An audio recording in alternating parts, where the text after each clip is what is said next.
What's up, everybody, and welcome to Nick at 9, an opera variety show right here on the TDO Network. I'm your host, Nicholas Brownlee. That is one of the key, most pivotal, most important moments I've ever had personally sitting in an opera theater. When we did, that is Bluebeard's Castle from Bela Bartok, and that is the opening of the fifth door, which is possibly the loudest experience I've ever had in a theater. Not loud in like a clangy or wild way. I mean loud in an all-encompassing opera is God realized on earth. There are horns off stage. There's 117 people in the pit, literally. And everyone's playing everything they absolutely have. It makes for one of the best moments in opera. And unfortunately, there's just not enough time for all these great moments. So we're going to continue in this series that we started last week of underrated moments in opera, or possibly even unknown moments in opera, because to be honest, if you've ever heard this, there's no way you could underrate it. So welcome to our exploration of it, and we will get into it. We'll listen to the clip together, and next time you see Bartok happening in a theater next to you, and especially his Bluebeard's Castle, I hope that you'll walk and not run to it. So let's get right into it and listen to this clip together. So let's briefly talk about what you need to know going into this clip. So Bluebeard's Castle is a very simple synopsis. There are 7 doors. There's a newly married couple, this guy Bluebeard, who has a castle, and his wife, Judith. And it's his brand new wife, and they go up to their castle, and it's filled with these 7 doors. It's a very dark space. And she says, I want to see through all the 7 doors. And he says, no. Just love me. You don't need to see my darkest. You don't need to see the worst. You couldn't even handle it. You can't handle the truth. She says, oh yeah, of course I can handle it. So that we all can relate to some degree. And everyone has talked about how it's symbolism for Bartok. He was an insanely private person, and how it was in symbolism for him, and to sort of like show his inside through his art, rather than having to show it in a more traditional psychotherapy sense. So I like to think of Bartok as sort of an iceberg, and with each new door we discover a new layer of the iceberg. The first door they come to, she opens the door and it's blood red everywhere, and she's like, cool, no problem. I like that boulder. That is a nice boulder. He's like, stop opening doors. And she's like, no, what's number 2? And he walks in, and it's an armory. There's just like weapons everywhere. And she's like, cool. So you have a weapon room in your castle. Like, of course.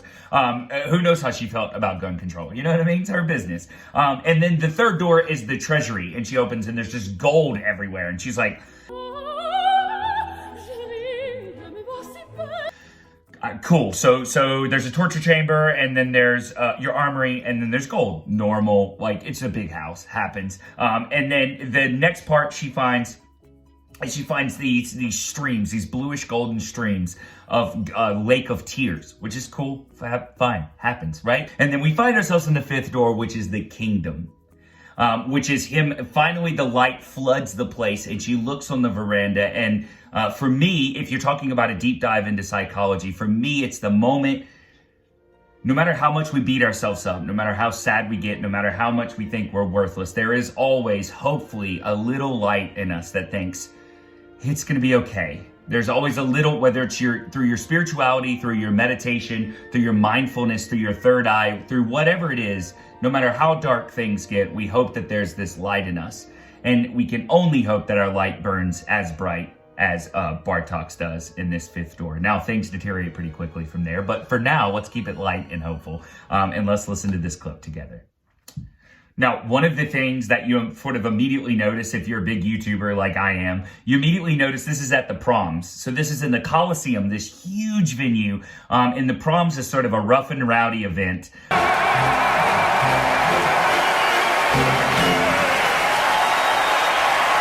For classical music that happens every year in England. And it's this big deal where everyone from famous clarinetists to famous folk bands, I mean, everyone sort of does it. But what it really makes a really good venue for is these huge things like big Debussy symphonies and things like Bartok. There are a huge amount of people playing in this. For instance, let's look really quickly. This is what Notte di Figaro looks like as an open score. This is what the overture looks like, right? You see the few people playing. This is what Bartok's score looks like, his open score, full score. Yeah. Do you see? Look at how many people are playing. It's insane. So we get this huge sound. Again, it's one of the biggest sounds I've ever heard. So that's sort of the first thing is like, this is a bigger than life venue, a bigger than life event, and a bigger than life opera all coming together.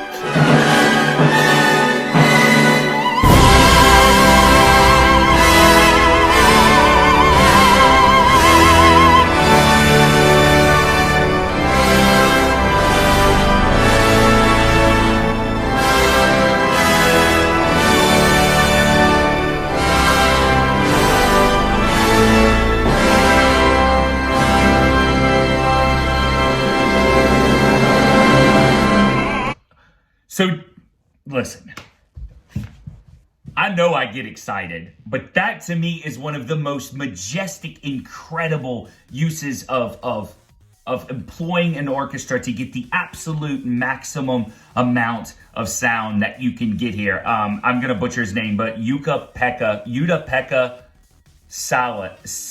not Esa-Pekka Salonen, but Juha-Pekka, another Finnish conductor, is conducting here. And I think he has got the orchestra playing at the very, very end of their rope, at their very, very max, and they somehow still manage to handle the moment. They somehow step up and they still manage to handle that. You don't get much more in a great opera moment than when there's just a high C blaring over a high orchestra and orchestra playing and blowing their faces out, the horn players, to give you this moment.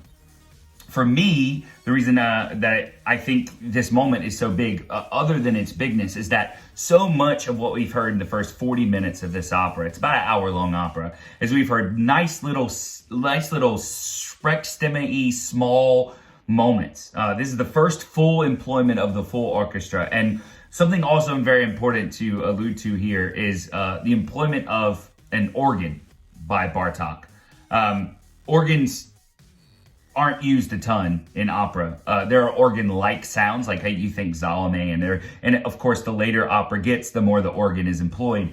But here, the organ is a primary, huge figure. And when they say pull, I don't know if you've ever heard the term pulling out all the stops. That comes from organ. When you go over the top, in other words, there's all these stop sounds. You pull them all out, which basically is you turning it up to 100, baby, and cranking it out as much as you possibly can. Not to mention, the soloist here, Judith, is doing an absolute stellar job. And Sir John Tomlinson, who's one of the best in the business, is screaming his face off of here. So I don't want to keep you too long. Let's just listen to the moment one more time. I'll let it play through his singing. And I hope that you can explore Bartók more. And I hope that you can open your mind to some opera outside of what you would normally know. Because these little nest eggs, these little moments, a huge moment to call a nest egg, they exist everywhere, and they're just absolutely thrilling. So that's about it for me. I won't break it down any further than that. I hope you guys enjoyed this clip as much as I did, and I hope you're having a great day. And hang in there. We're going to see opera soon.